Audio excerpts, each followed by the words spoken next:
Hello everyone, आज आपण बनवणार आहोत चटपटीत मिरची आणि मिक्स कडधान्याची भाकर। तर बघू शकताय तुम्ही किती छान अशी मिरची आहे। ही जी मिरची आहे तर जेवणामध्ये चव वाढवते आणि ही मिरची अजिबात तिखट लागत नाही। तर काही मसाले घेतलेत बघा, शेंगदाण्याचं कूट, बेसन पीठ, धने पावडर, लाल तिखट, मीठ, हळद या सर्वांना आपण मिक्स करून घेणार आहोत हा मसाला। आणि लाल तिखट टाकायचं आहे थोडंसं, कारण ही मिरची तिखट नसती।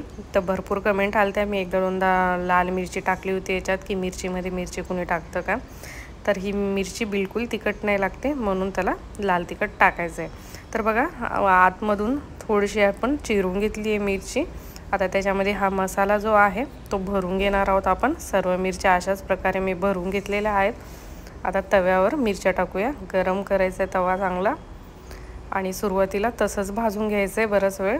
तेल टाकायचं नाही, मग नंतर लास्टला तेल टाकायचं आहे। तर थोडंसं मिरची अशी कलर बदलते तोपर्यंत आपल्याला भाजून घ्यायची आहे आणि मग त्याच्यावर तेल टाकून घ्यायचं आहे।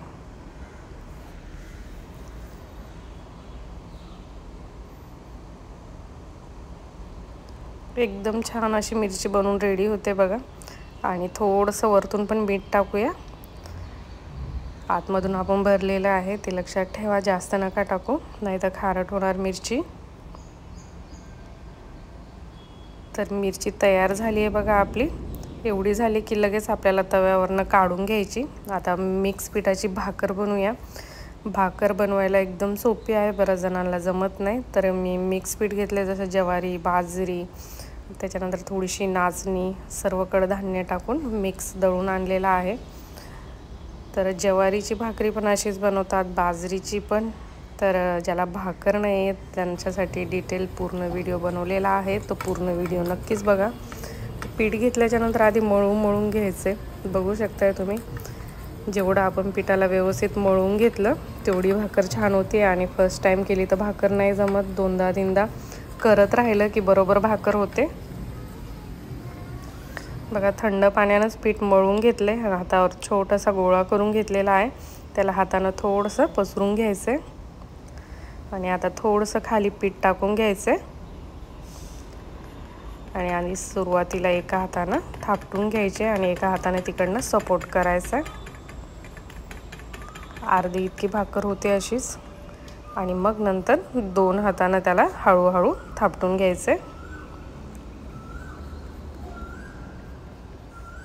तर बघा, दोन्ही हातानं बाजूनं जे आहे ते थापटून घ्यायची आहे। पूर्ण भाकर एकसारखी होते आणि तुटत पण नाही। तर अशा प्रकारे भाकर सर्व आपली थापटून झालेली आहे बघा। आता तवा चांगला गरम करून घ्यायचा आहे आणि टाकताना तो मीडियम करायचा आहे आणि हळूच दोन्ही हातानं भाकर टाकून घ्यायची। जोरात टाकले की त्याला बबल्स येतात आणि मग नंतर पाणी लावून घ्यायचं आहे बघा। हळूच सगळीकडे पाणी लावून घ्यायचं आहे, हाताला चटके बसतात। हळूहळू पाणी लावून घ्या। पाणी लावून झालं की एक मिनटं तसंच ठेवायचं आहे थोडंसं आणि मग टर्न मारायचं आहे। आता टर्न झाल्याच्यानंतर तिकडनं पण थोडा वेळ ठेवायचं आहे, 1 ते 1.5 मिनटं, मग शेकून व्यवस्थित होते। आणि टर्न मारल्याच्यानंतर ती स्वतः एकदम छान फुलते बघा। एकदम टम्म भाकर फुगून आपली रेडी झालेली आहे। तर अशा प्रकारे दोन्ही बाजूने एकदम छान भाकर शेकून तयार झाली आहे आपली बघा। तर अशाच प्रकारे सर्व भाकर पण करून घेतल्यात मी। तर भाकर पण रेडी झाली आहे आपली आणि चटपटीत मिरची पण तयार झालेली आहे। तर जेवायसाठी लगेच घ्या आणि तुम्ही पण करून बघा आणि रेसिपी कशी वाटली नक्कीच सांगा। तर याच्यासोबत कांदा पण खूप छान लागतो। तर गरमागरम मिरची भाकर खाण्यासाठी रेडी आहे। तर माझा पूर्ण व्हिडिओ बघितल्याबद्दल थँक्यू। परत भेटू एक नवीन रेसिपीसोबत। Bye bye.